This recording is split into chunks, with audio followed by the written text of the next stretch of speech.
TOMTV po miyeng tabiriba puna mapu taram na okchari ngasi promising stars adongi damakta puduna lakchari basi mayamna khwaide na khorang na ngainariba 2019 da best style award phangkraba hariba film MEITAN ARABA gi B.Dishiraj ku dol tamjage ahan mukta da B.Dishiraj ku TOMTV gi maike de taram na okchari B.Dishiraj sam nungai je khoi gi so se hodok chaboi na ko B.Dishiraj ki khoi pokpa ima baba gi ming kailam da gi no haibna chingbado tahan hai Aigi mingna Brahmachari Mayum B.Dishiraj Sharma. Aduga aigi babagi mamingna Brahmachari Mayum Sushil Kumar Sharma. Aigi mamagi mamingna Brahmachari Mayum Rosie Devi. B.Dishiraj se kailam da yoy biraba. Aina bamole kaidagi aduga mamana moirang dagi. Bamole kaidagi.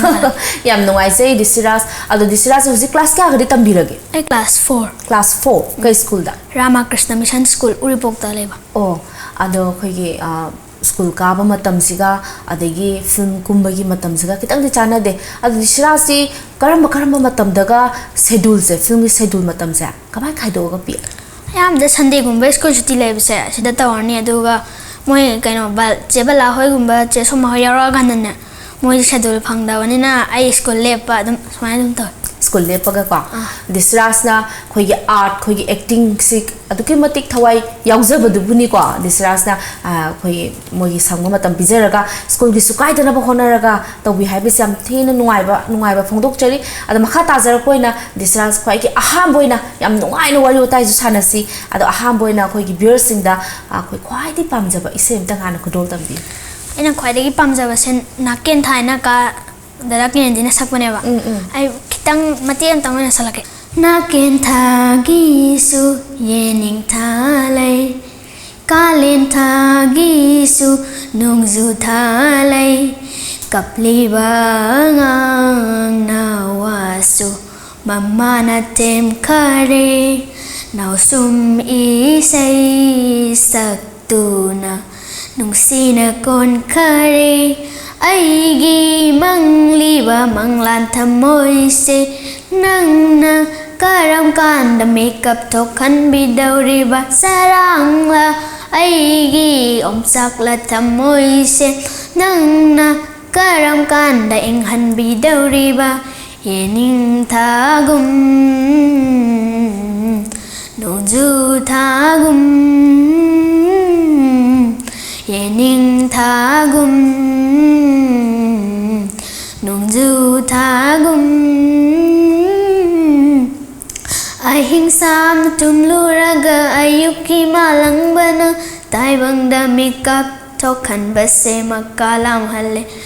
mangluba manglana magi saktam manglan do taibangda ningsing base tamoina hore ai lo chan ngai je B.Dishiraj se hengwai chawga singer oi doiro natraga film ki actor oi bidoiro natraga atopa B.Dishiraj na akhoi ki aim in object khoi wakhalda kari oi ke kaina de khanbi gi ai je actor soining eba duga aina heng chawgo oining mana scientist se yam oining scientist adu di lai su kana pada ya dre ado scientist oining magi maram ji B.Dishiraj na kai maina pama ino scientist oining is hade hujika je doctor engineer adegi IS kumba ap oining haine eba ko ado B.Dishiraj scientist oining is kama wakhan aya scientist oining ma scientist ti mai world jila lai prithvi se lai ba anta putho anau bom chingje moina puthok kin dana khara lai ga di bus apai bi kain puthok ani adu ba puthok pado pamba do scientist pai ba se B.Dishiraj ki matam da soi da madumak khoi mongphang no bo emina si ko yam nungai je ado khoi heng chawra film hero ini zo hai bi character se kumba matam da B.Dishiraj comedy ne na pam doira natraga khoi nungai taba natraga khoi gi character se bad ki rom da hero ki rom da mayam romance rom lei dana ko ado B.Dishiraj khoi di pam bas karam boy aina khwai dagi pam ba se mi mayam no khan ba comedy je sinai pam mayam no MEITAN ARABA film do adu ja su mayam sum no eba kap pa se ama mate khatang ne ba no ko film jam pam mayam no di moi su harau ni wakhal ju relax lai ni ba adu gi oh wakhal ju ngai doi ne ba haidi khoina tawjari ba kharasina babok sing na pembi bu do khoina nungai ba phangan ba du ne ba ko yam nungai e B.Dishiraj yam angang oi ngai dei wakhal ji da tuk yam na chaw wakhal makhalam ni ha ba se yam ngak na thok che yam nungai je do acting ki lam ja B.Dishiraj se kan hada tamake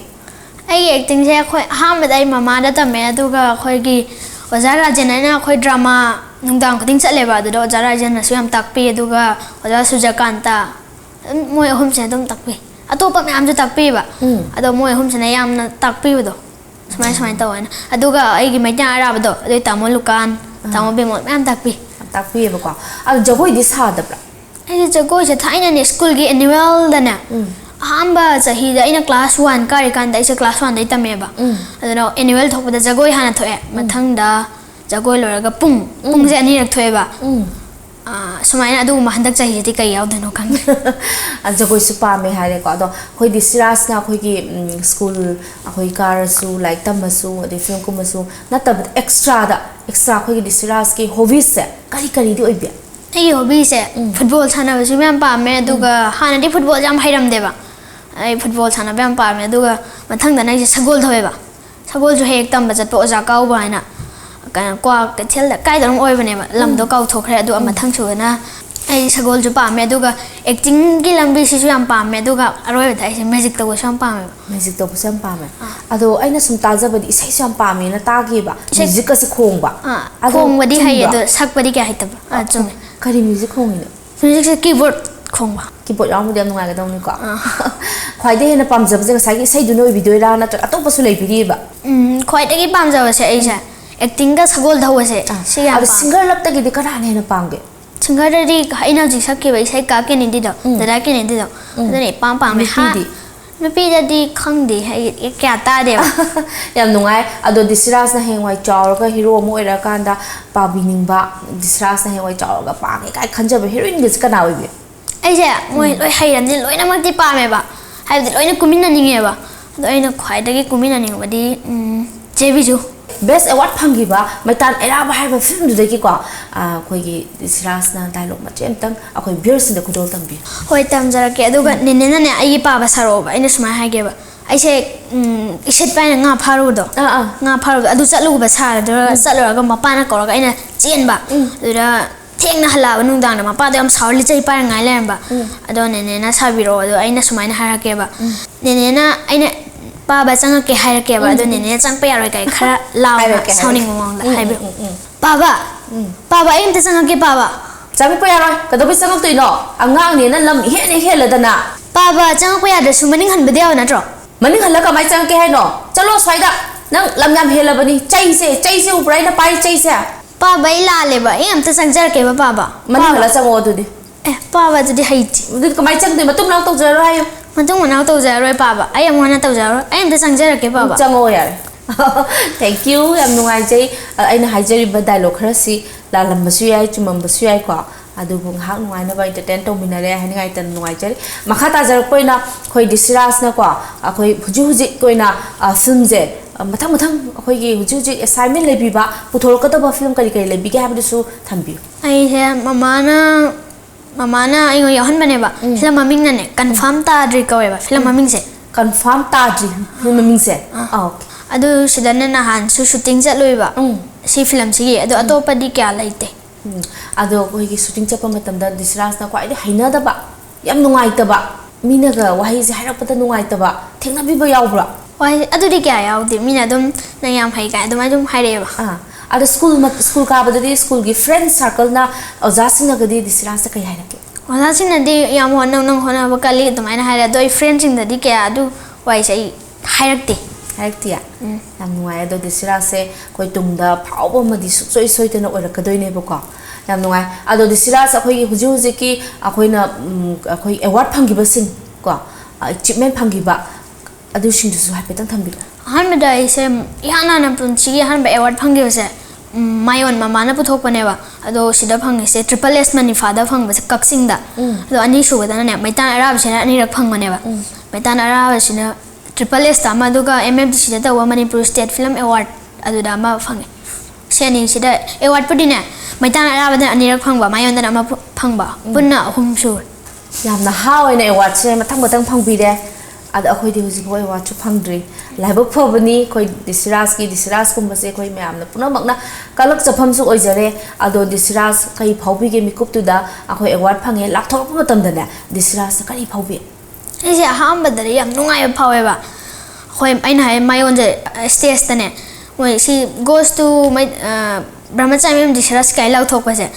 ꯑꯩꯁꯤꯅꯅꯦ sin yam di phajana tawgriba do ai sin khwaina haitana do yam soina tawgribdo picture mate mu leba adu tharaba aduga moi nominee ahum jangmaidana amana nupa amsu am phajan thabiraba ai nupi amsu am phajan tharaba mamana sidi soire mi nupi sin tagani hai ai pakhatleba aduga dum ai mingje kaukhale ai tarena adu haraure ai ni am kai ba hanan phangji kai ba thaba ma tawkhiba kaino habda mi me amsina first ahan singdi first time je kai phawbi ge kai hangba adu ai ju hang kanina ne mi ani duna changhan gi doine ba nominee sing duna ta first out da basing do changrani first out duna kai ka wari hang doine ba nungai ba phawra na adu aina adu hang kani lep lai thora ba moi de angang ne na hangaroi khan ba ai de hang kani lep lai thora se dai di moi su hang tre ai kai am jar kum thare adu ga hangek do wai na kum tha chai jam kai ba mi moi na hang aina hang kani sum lep lai ba do adu ge wakhan da Dishiraj da tarabani na kari phawpi ga je soi soi da mayam mamang da hang la abani na Dishiraj ta ba do adu da hang ba Dishiraj wa da kani khali ne ba ko ado Dishiraj da hangbiram di ne ba ado thawai ngai chu ne ba al matung da di mayam ma su hangbirak pasu oisanu Dishiraj da hai se tabi da na ko ade khoi gi thamoi da phawba da khudak ki oiba phongdok chabai tanja da pibi na ba ko ado Dishiraj atop ta ba da di pakhung pibi ba yaw bibra amta yaudre amta hangta mamang da ai ikai gi duna handak ti sungla leptre do moina kausala kan changge na gorong gorong dum change ado kaim hang te to ba kaim ta hangak tre ba ko ado haining badi mayam ne ba madung mikup tu da hai ba phongdok ba ngamau da bodo phongdok ba tanja phangau da bodo ngasi khoi TOMTV gi mai kai dei tanja du pijage mikup tu da phau gi ba nungai gi bodo ado hai bi phongdok bi hoi sina na haija ge ai adu matam du da moina kaukhala kan da ne si tare har ko do jam harau gre ba yam harau gre dai aina moina hanga ga dei suma hai ge se ai yam nungai khi ado first tarak ba se ai taroi khalam bane ama aina nga sa ge chiche me yam phajana happy re ha do video ma tek do da adu ta ni na suma na haija hai ge khalam bane ba ado hai phangau dre do sida hai ba gi hai ba gi tanja pi ba nungai jai yam nungai akhoi ge viewers TOMTV bu yang bi ba viewers sing sida khoi ge Dishiraj na kari dai bi ningi aina hai ge hai se TOMTV se ahan ba satellite thagale hai ba sida na TOMTV yeng ba se am nungai am toi ma le yeng bio adai Dishiraj ke film su matang matang yeng bio ai ge film chu TOMTV da gi yeng bio si hai jani yam nungai je adong haktang khoi makha ta na wari su sana ge si break masa tang lomina se ko viewers break masa tang lomina se Pabiyu Nainabiyu Tanabiyu Lamjingba Times Makhal Mathil gi khudol maru oiba paw local national international sanabung gi pawdam mahiroi singi namak maitai mayekda akhanana mapung faraba pawna singba Lamjingba Times isa isa gi paw se thadari ba hawker singda haibiraga lobi ba yaragani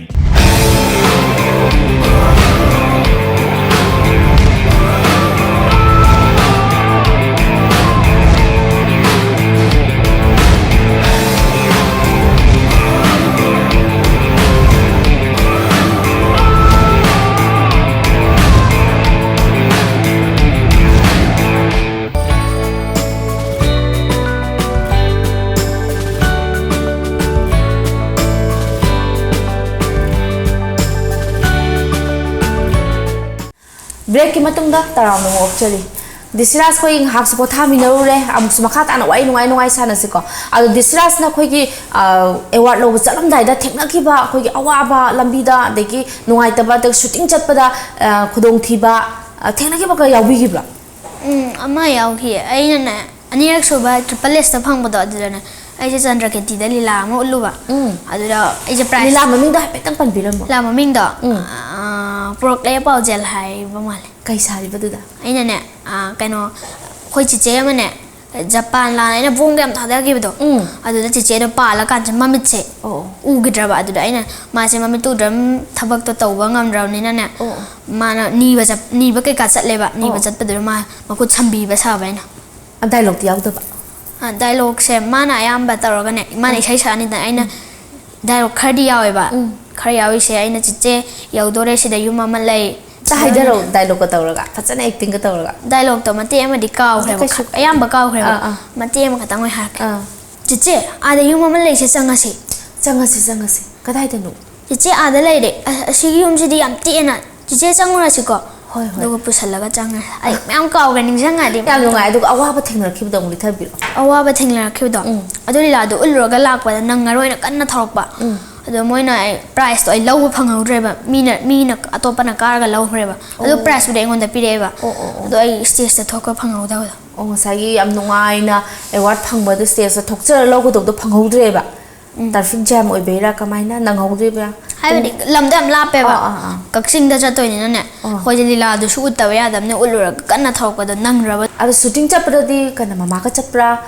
ꯀꯃꯥꯏꯅ ꯆꯠꯂꯦ ꯑꯩ ꯆꯍꯤ 4 ꯑꯗꯨꯋꯥꯏꯗꯩ shooting ꯍꯧꯔꯛꯑꯦꯕ ꯑꯗꯨꯗꯤ ꯃꯃꯥꯒ ꯆꯠꯂꯝꯃꯦ ꯆꯍꯤ 6-7 ꯐꯥꯎꯕ ꯑꯗꯣ ꯍꯧꯖꯤꯛꯇꯤ ꯑꯩ ꯏꯇꯣꯝꯇ ꯑꯗꯨꯝ ꯆꯠꯆꯔꯦ ꯆꯥꯎꯔꯛꯑꯕꯅꯤꯅ ꯃꯤꯁꯨ ꯂꯣꯏꯅ ꯌꯥꯝꯅ ꯂꯨꯅ ꯇꯤꯟꯅꯕ ꯃꯩꯇꯥꯟ ꯑꯔꯥꯕꯒꯗꯣ ꯃꯃꯥꯅ ꯌꯥꯎꯔꯤꯁꯦ ꯑꯌꯥꯝꯕ ꯅꯨꯃꯤꯠ ꯊꯥ 4ꯒꯨꯝꯕ ꯇꯝꯃꯦ ꯑꯩꯅ ꯈꯜꯂꯣ ꯃꯃꯥ ꯌꯥꯝ ꯌꯥꯎꯗꯦꯕ ꯀꯩꯒꯤꯅꯣ ꯍꯥꯏꯕꯗ ꯃꯃꯥꯁꯨ ꯊꯕꯛ ꯆꯟꯕꯒꯤ ꯑꯩ ꯏꯇꯣꯝꯇ ꯑꯣꯏꯅ ꯆꯠꯆꯔꯦꯕ ꯑꯗꯣ ꯍꯌꯦꯡꯋꯥꯏ ꯆꯥꯎꯔꯒ ꯍꯦꯔꯣꯗꯀꯣ ꯍꯦꯔꯣꯗ ꯕꯣꯅꯤ ꯑꯣꯏꯅꯤꯡꯕ꯭ꯔꯥ ꯅꯠꯇ꯭ꯔꯒ ꯀꯥꯏꯀꯨ ꯅꯠꯇ꯭ꯔꯒ ꯒꯣꯀꯨꯜ ꯃꯣꯏꯒꯤ ꯁ꯭ꯇꯥꯏꯜꯁꯦ ꯀꯔꯝꯕꯅ ꯍꯦꯟꯅ ꯄꯥꯝꯒꯦ ꯑꯩꯗꯤ ꯀꯥ ꯒꯣꯀꯨꯜꯒ ꯀꯥ ꯁꯗꯥꯅꯟꯗꯒ ꯀꯥ ꯕꯣꯅꯤꯒ ꯃꯣꯏ ꯑꯍꯨꯝꯁꯦ ꯌꯥꯝ ꯄꯥꯝꯃꯦ ꯃꯣꯏꯒꯤ ꯁ꯭ꯇꯥꯏꯜ ꯃꯣꯏꯅ ꯑꯦꯛꯇꯤꯡ ꯌꯥꯝ ꯍꯩꯌꯦꯕ ꯃꯣꯏ ꯑꯍꯨꯝꯁꯦ ꯑꯇꯣꯞꯄꯁꯨ ꯃꯌꯥꯝ ꯍꯩꯀꯣ ꯑꯗꯨꯏꯁꯨ ꯑꯩꯅ ꯌꯥꯝ ꯄꯥꯝꯖꯕꯁꯦ ꯀꯥ ꯕꯣꯅꯤꯅꯦ ꯀꯥ ꯒꯣꯀꯨꯜꯅꯦ ꯀꯥ ꯁꯗꯥꯅꯟꯗꯅꯦ ꯃꯣꯏ ꯑꯍꯨꯝꯁꯤꯒꯤ ꯁ꯭ꯇꯥꯏꯜ ꯌꯥꯝ ꯄꯥꯝꯖꯩꯌꯦ ꯈ꯭ꯋꯥꯏꯗꯒꯤ ꯍꯦꯟꯕꯗꯤ ꯀꯥ ꯒꯣꯀꯨꯜ ꯑꯗꯨꯗꯤ ꯅꯣꯏ ꯀꯥ ꯒꯣꯀꯨꯜꯒꯤ ꯐꯤꯜꯝ ꯃꯌꯥꯝ ꯌꯦꯡꯕꯤꯔꯦ ꯑꯗ ꯃꯥꯒꯤ ꯁ꯭ꯇꯥꯏꯜꯗ ꯑꯦꯛꯇꯤꯡꯒ ꯇꯧꯕꯗꯤ ꯍꯩꯕꯤꯕ꯭ꯔꯥ ꯃꯥꯅ ꯇꯧꯕ ꯗꯥꯏꯂꯣꯒꯀ ꯋꯥꯍꯩ ꯈꯨꯇꯧ ꯑꯦꯛꯇꯤꯡꯒꯗꯣ ꯍꯩꯕꯤꯕ꯭ꯔꯥ ꯑꯗꯨꯗꯤ ꯍꯩꯗꯣꯏ ꯃꯥꯟꯗꯦꯕ ꯑꯗꯨ ꯌꯦꯡꯗꯤ ꯌꯦꯡꯉꯦꯕꯀꯣ ꯐꯤꯂꯝꯁꯦ ꯑꯌꯥꯝꯕ ꯌꯦꯡꯉꯦ ꯑꯗꯣ ꯃꯥꯅ ꯍꯦꯛ ꯇꯧꯒꯟꯕ ꯑꯃꯈꯛꯇꯤ ꯀꯃꯥꯏꯅꯒ ꯍꯦꯛ ꯇꯧꯒꯜꯂꯦ ꯃꯥꯒꯤ ꯍꯩꯅꯕꯤꯁꯦ ꯃꯥꯒꯤ ꯍꯩꯅꯕꯤꯁꯦ ꯃꯥꯁꯦ ꯑꯌꯥꯝꯕ ꯑꯩꯅ ꯌꯦꯡꯉꯛꯄꯗ ꯃꯥꯁꯦ ꯑꯗꯨꯝ ꯍꯦꯔꯣꯁꯤ ꯑꯣꯏꯀꯣ ꯍꯦꯔꯣ ꯕꯦꯠ ꯑꯣꯏꯁꯦ ꯑꯃꯅꯤ ꯈꯛꯇꯪꯅꯦ ꯃꯥꯅ ꯌꯥꯝ ꯇꯧꯒꯜꯂꯤꯁꯦ ꯏꯄꯪ ꯄꯪꯖꯕ ꯁꯥꯔꯒ ꯃꯅꯨꯡꯗ ꯌꯥꯝ ꯁꯤꯡꯕꯗꯣ ꯑꯗꯨ ꯑꯗꯥꯏ ꯁꯤꯁꯦ ꯑꯗꯨꯝ ꯇꯧꯋꯦ ꯑꯌꯥꯝꯕ ꯃꯇꯝꯗ ꯃꯥꯅ ꯍꯦꯔꯣ ꯁꯥꯔꯁꯨꯅꯦ ꯍꯦꯔꯣꯗꯣ ꯌꯥꯝ ꯄꯪꯕ ꯁꯥꯕ ꯑꯗꯨꯒ ꯂꯥꯁꯇꯅ ꯑꯗꯨꯝ ꯐꯨꯒꯥꯏꯅꯔꯛꯄ ꯃꯤꯁꯦ ꯁꯤꯁꯦ ꯑꯩꯅ ꯌꯥꯝ ꯄꯥꯝꯃꯤꯁꯦ ꯁꯨꯃꯥꯏꯅ ꯇꯧꯕ ꯀꯥ ꯒꯣꯀꯨꯜꯒꯤ ꯁ꯭ꯇꯥꯏꯜꯁꯦ ꯌꯥꯝꯁꯨ ꯇꯧꯒꯜꯂꯦ ꯃꯥ ꯑꯝꯇ ꯇꯧꯔꯛꯎꯗ ꯈꯤꯇꯪ ꯑꯩ ꯇꯧꯔꯛꯀꯦ ꯃꯇꯦꯛ ꯑꯃꯈꯛꯇꯪ ꯇꯧꯖꯔꯛꯀꯦꯀꯣ ꯅꯦꯅꯦꯅꯅꯦ ꯁꯨꯃꯥꯏꯅ ꯁꯨꯝ ꯂꯩꯔꯝꯕꯁꯤꯗꯅꯦ ꯑꯩꯅ ꯄꯕ ꯂꯥꯛꯁꯜꯂꯒ ꯌꯥꯝ ꯄꯪꯕ ꯁꯥꯔꯒ ꯂꯥꯛꯄꯗꯣ ꯑꯗꯨꯒ ꯃꯤꯒ ꯐꯨꯅꯕꯗꯣ ꯑꯁ ꯃꯤ ꯐꯨꯅꯕꯁꯦ ꯀꯃꯥꯏꯅ ꯐꯨꯅꯗꯣꯏꯅꯣ ꯑꯗꯨꯝ ꯇꯧꯁꯜꯂꯣ ꯑꯦꯛꯇꯤꯡꯅ ꯉꯥꯛꯇꯪ ꯗꯥꯏꯂꯣꯛꯅ ꯍꯣꯏ ꯅꯦꯅꯦꯁꯦ ꯑꯗꯨꯝ ꯂꯩꯔꯝꯃꯨꯀꯣ ꯂꯩꯔꯝꯃꯒꯦ ꯅꯦꯅꯦꯁꯤꯅ ꯒꯣꯀꯨꯜꯒꯤ ꯑꯩꯒꯤ ꯃꯃꯥ ꯁꯥꯔꯣꯕ ꯏꯃꯥ ꯑꯩ ꯑꯁꯥꯏꯐꯥꯎ ꯊꯣꯛꯑꯒꯦ ꯀꯥꯏ ꯍꯥꯏꯔꯒ ꯃꯇꯦꯛ ꯄꯪꯇꯧꯗ ꯇꯧꯁꯜꯂꯛꯑꯒꯦ ꯇꯧꯁꯜꯂꯣ ꯌꯥꯏ ꯏꯃꯥ ꯑꯩ ꯑꯁꯥꯏꯐꯥꯎꯗ ꯊꯣꯛꯈꯤꯒꯦ ꯀꯗꯥꯏꯗꯅꯣ ꯊꯦꯡꯉꯦ ꯆꯠꯈ꯭ꯔꯅꯨ ꯏꯃꯥ ꯑꯁꯥꯏꯐꯥꯎꯇꯅꯦ ꯂꯝꯄꯥꯛꯐꯥꯎꯇꯅꯦꯕ ꯌꯥꯔꯦ ꯂꯝꯄꯥꯛꯇ ꯊꯣꯛꯎꯔꯒꯅꯦ ꯀꯩ ꯇꯧꯔꯨꯒꯦ ꯍꯥꯏꯕꯅꯣ ꯍꯧꯖꯤꯛ ꯆꯥꯛ ꯏꯁꯤꯡ ꯆꯥꯊꯣꯛꯇꯅ ꯌꯨꯝꯗ ꯒ꯭ꯌꯥꯟ ꯇꯥꯅ ꯄꯣꯊꯥ ꯂꯩꯔꯣ ꯑꯩꯁꯦ ꯅꯪꯒ ꯁꯦꯟꯅꯕꯗ ꯋꯥꯔꯕꯅꯤ ꯊꯣꯛꯈ꯭ꯔꯅꯨ ꯄꯥꯈꯠꯀꯅꯣ ꯑꯩ ꯑꯁꯤꯐꯥꯎꯇꯪꯅꯦ ꯍꯥꯏꯕ ꯊꯨꯅ ꯂꯥꯛꯀꯦ ꯆꯠꯈ꯭ꯔꯅꯨ ꯍꯥꯏꯕꯅꯦ ꯀꯗꯥꯏꯗꯅꯣ ꯑꯁ ꯏꯃꯥꯁꯤꯗꯤꯕ ꯍꯥꯏꯅ ꯂꯣꯏꯁꯜꯂꯦ ꯌꯥꯝ ꯅꯨꯡꯉꯥꯏ ꯑꯗꯣ ꯑꯩꯈꯣꯏ ꯗꯤꯁꯤꯔꯥꯖ ꯑꯩꯈꯣꯏ ꯒꯣꯀꯨꯜꯁꯨ ꯄꯥꯝꯃꯦꯅ ꯍꯥꯏꯕꯤꯔꯤꯀꯣ ꯑꯗꯣ ꯍꯧꯖꯤꯛꯀꯤ ꯇ꯭ꯔꯦꯟꯗꯅ ꯅꯨꯄꯤꯗꯅ ꯕꯤꯖꯨ ꯍꯥꯏꯔꯦꯀꯣ ꯑꯗꯣ ꯑꯩꯈꯣꯏ ꯑꯇꯣꯞꯄ ꯑꯩꯈꯣꯏꯒꯤ ꯕꯂꯥ ꯁꯣꯃꯥꯏ ꯉꯥꯎꯅꯩꯗꯅ ꯍꯧꯖꯤꯛꯇꯤ ꯃꯈꯣꯏꯒꯤ ꯏꯁꯩꯒꯗꯤ ꯌꯦꯡꯕꯤꯗꯕ꯭ꯔꯣ ꯅꯨꯄꯤꯗꯤ ꯀꯌꯥ ꯌꯦꯡꯗꯦ ꯅꯨꯄꯤꯗꯤ ꯀꯌꯥ ꯌꯦꯡꯗꯦ ꯅꯨꯄꯥ ꯌꯦꯡꯉꯦꯕꯀꯣ ꯑꯗꯨꯗꯤ ꯗꯤꯁꯤꯔꯥꯖꯁꯦ ꯌꯥꯝꯅ ꯃꯦꯟꯂꯤ ꯑꯣꯏꯕ ꯅꯨꯄꯥ ꯑꯃꯗꯤ ꯁꯨꯡꯁꯣꯏ ꯁꯣꯏꯗꯅ ꯑꯣꯏꯗꯣꯏꯅꯦꯕ ꯌꯥꯝ ꯅꯨꯡꯉꯥꯏ ꯑꯗꯣ ꯗꯤꯁꯤꯔꯥꯖ ꯑꯩꯈꯣꯏꯒꯤ ꯇꯨꯡꯗ ꯗꯤꯁꯤꯔꯥꯖꯀꯤ ꯋꯥꯈꯜꯗ ꯑꯩꯈꯣꯏꯒꯤ ꯍꯧꯖꯤꯛ ꯂꯩꯔꯤꯕ ꯐꯤल्मꯒꯤ ꯁꯣꯁꯥꯏꯇꯤ ꯑꯩꯈꯣꯏ ꯐꯤल्मꯒꯤ ꯑꯩꯈꯣꯏꯒꯤ ꯍꯧꯖꯤꯛ ꯂꯩꯔꯤꯕ ꯇ꯭ꯔꯦꯟꯁꯦ ꯁꯤꯒꯤ ꯍꯣꯡꯗꯣꯛꯍꯟꯅꯤꯡꯕ ꯃꯑꯣꯡ ꯑꯃꯗꯤ ꯂꯩꯕꯤꯕ꯭ꯔꯣ ꯂꯩꯇꯦ ꯑꯗꯨꯗꯤ ꯀꯌꯥ ꯂꯩꯇꯤꯌꯦ ꯑꯗꯨꯝ ꯆꯞ ꯃꯥꯟꯅꯅ ꯑꯗꯨꯝ ꯆꯠꯍꯟꯅꯤꯡꯉꯦꯕꯀꯣ ꯑꯗꯣ ꯗꯤꯁꯤꯔꯥꯖꯅ ꯍꯌꯦꯡ ꯆꯥꯎꯔꯛꯑꯀꯥꯟꯗ ꯗꯤꯔꯦꯛꯇꯔ ꯑꯣꯏꯕꯤꯒꯦ ꯈꯟꯕꯤꯕ꯭ꯔꯥ ꯑꯣꯏꯕꯤꯔꯒꯗꯤ ꯑꯩꯈꯣꯏ ꯗꯤꯁꯤꯔꯥꯖꯅ ꯀꯩ ꯀꯔꯝꯕ ꯐꯤल्म ꯁ꯭ꯇꯥꯏꯜꯒꯗꯤ ꯀꯃꯥꯏꯅ ꯇꯧꯔ ꯄꯨꯊꯣꯛꯄꯤꯔꯛꯀꯅꯤ ꯑꯩꯗꯤꯅꯦ ꯑꯦꯛꯇꯔ ꯑꯗꯨꯝ ꯀꯣꯝꯃꯒ ꯗꯥꯏꯔꯦꯛꯇꯔꯒ ꯑꯣꯏꯔꯗꯤ ꯐꯤꯂꯝꯁꯦ ꯁ꯭ꯋꯥꯏꯗꯅ ꯑꯃꯨꯛ ꯃꯄꯥꯟꯗ ꯑꯣꯏꯅ ꯅꯝꯃꯒꯅꯦ ꯌꯥꯝꯅ ꯃꯌꯥꯝꯅ ꯍꯧꯖꯤꯛ ꯅꯝꯅꯔꯤꯁꯦ ꯍꯦꯔꯣꯅ ꯑꯗꯨꯝ ꯉꯝꯗ꯭ꯔꯥ ꯑꯩꯗꯤ ꯕꯦꯠꯅꯒ ꯉꯝꯍꯜꯂꯛꯄꯁꯨ ꯌꯥꯎꯔꯅꯤ ꯑꯗꯨꯒ ꯇꯨ ꯕꯤ ꯀꯟꯇꯤꯅ꯭ꯌꯨ ꯊꯥꯔꯒ ꯍꯦꯔꯣꯅ ꯑꯃꯨꯛ ꯉꯝꯃꯛꯄ ꯃꯤꯗꯤ ꯑꯌꯥꯝꯕ ꯍꯦꯔꯣꯅ ꯑꯗꯨꯝ ꯉꯝꯕꯅꯦ ꯕꯦꯠꯅ ꯇꯞꯇꯥꯏ ꯐꯨꯔꯝꯃꯒ ꯍꯦꯔꯣꯅ ꯑꯗꯨꯝ ꯉꯝꯈꯤꯅꯤꯕ ꯑꯩꯗꯤ ꯕꯦꯠꯅꯒꯁꯨ ꯉꯝꯍꯜꯂꯛꯀꯅꯤ ꯕꯦꯠꯅ ꯉꯝꯍꯟꯕꯁꯤ ꯄꯥꯝꯃꯦꯕꯀꯣ ꯃꯔꯛꯇ ꯑꯗꯣ ꯗꯤꯁꯤꯔꯥꯖꯅ ꯕꯦꯠ ꯑꯣꯏꯅ ꯀꯨꯝꯃꯨꯒ ꯍꯥꯏꯔꯗꯤ ꯀꯨꯝꯗꯣꯏꯔꯣ ꯍꯣꯏ ꯃꯣꯏꯅ ꯑꯇꯣꯞꯄ ꯗꯥꯏꯔꯦꯛꯇꯔꯗꯨꯅ ꯍꯥꯏꯔꯛꯑꯅꯤ ꯀꯨꯝꯗꯕꯗꯤ ꯌꯥꯗꯕ ꯑꯗꯨꯗꯤ ꯀꯨꯝꯒꯅꯤ ꯍꯧꯖꯤꯛꯇꯤ ꯑꯌꯥꯝꯕ ꯕꯦꯠ ꯑꯣꯏꯕꯗꯤ ꯑꯝꯇ ꯍꯥꯏꯔꯛꯇ꯭ꯔꯤ ꯑꯗꯣ ꯗꯤꯁꯤꯔꯥꯖ ꯑꯦꯜꯕꯝ ꯀꯨꯝꯕꯒꯤ ꯀꯩꯗꯤ ꯍꯥꯏꯔꯛꯇꯕ꯭ꯔꯣ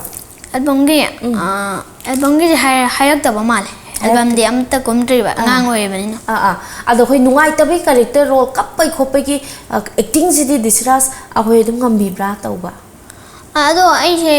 ꯑꯌꯥꯝꯕ ꯃꯇꯝꯗꯗꯤꯅꯦ ꯉꯝꯗꯦꯕ ꯄꯤꯒꯁꯦ ꯍꯦꯛ ꯇꯥꯎ ꯍꯥꯏꯗꯣ ꯑꯗꯨ ꯃꯔꯛꯇ ꯋꯥꯈꯜ ꯅꯨꯡꯉꯥꯏꯇꯕ ꯈꯟꯖꯜꯂꯒꯗꯤ ꯉꯝꯃꯦ ꯑꯗꯨꯒ ꯃꯣꯏꯅ ꯇꯧꯗꯕꯗꯤ ꯌꯥꯗꯕꯅꯤꯅ ꯀꯩꯅꯣ